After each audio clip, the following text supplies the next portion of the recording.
Hi, I'm Rob Pennington from the University of North Carolina at Charlotte, and Claire Donahauer from Georgia State University.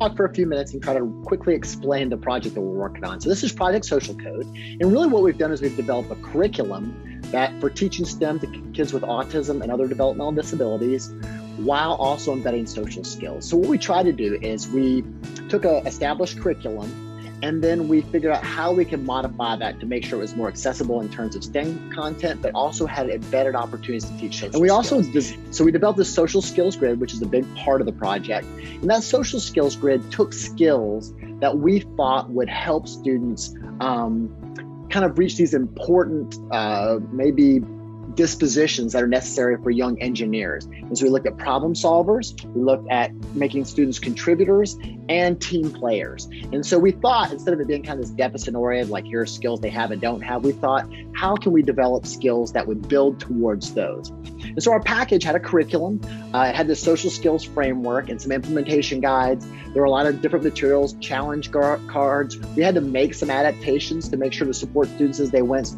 through. And then there were things for us to run the project. Thanks, Rob. And we had a team of people working on this. So we had teachers and behavior analysts and speech language pathologists and experts in robotics who kind of looked at this curriculum and helped us to find the best ways to embed social skills.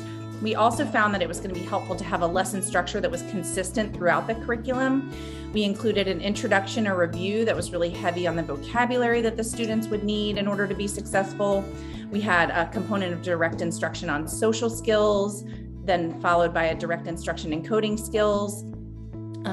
Another piece that's really important is our guided or independent practice. And this was kind of the meat of what we were getting at in each lesson. It was an opportunity for students to work in small groups to work towards a common coding goal and use the social skill that they were focusing on in order to achieve that goal.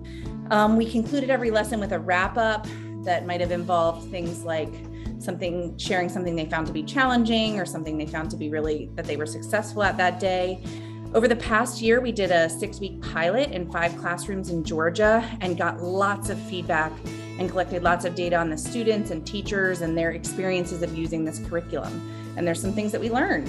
And we ran some focus groups, and essentially they were loved it, right? And they already had high expectations for their students, but they were so surprised at how easily students were able to catch on, even that short period of time. And I think they listened to them reflect on themselves. They were able to step back and realize that they had provided so much instruction and direction to students that when they stepped back, gave kids the opportunity to work with this robot, right? They saw kids problem solving, and they could ask kids to support each other and just deliver small prompts so that they could continue to, so they could use these social skills. What we did learn, which was really interesting, is that teachers love the social skills aspect so much that became the focus of the lesson. One teacher's like, I didn't even worry about STEM anymore. It's about social skills. And we're like, hold on. No, we want to make sure that they're getting the STEM too. So we're going to make sure we emphasize this in these iterative years. And a couple other things that we learned both from directly observing the teachers and from talking to them after our weekly observations was that teachers and students found the content and materials to be highly engaging. Students were really excited to see Dash come out every week. They were excited to learn a new skill, to help him do a new trick. The other thing that we learned is that the teachers would have really loved, at first year teachers, group of teachers, they would have really loved to have a videotape lesson that they could watch and see it all the way through. And so we're hoping to take materials for these first couple of years, be able to develop that model for teachers so they can refer back to it. Teachers also had realizations throughout the implementation of this curriculum that their students were at really low levels of social engagement for instructional tasks.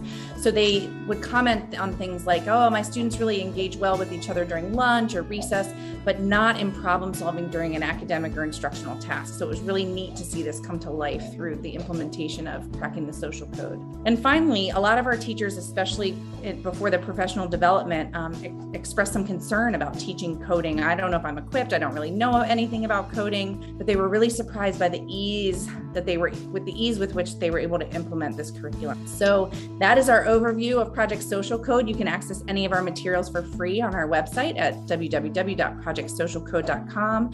And there's some contact information for our faculty at Georgia State and University of North Carolina, Charlotte, and University of Central Florida. So please reach out if there's any other questions that you have.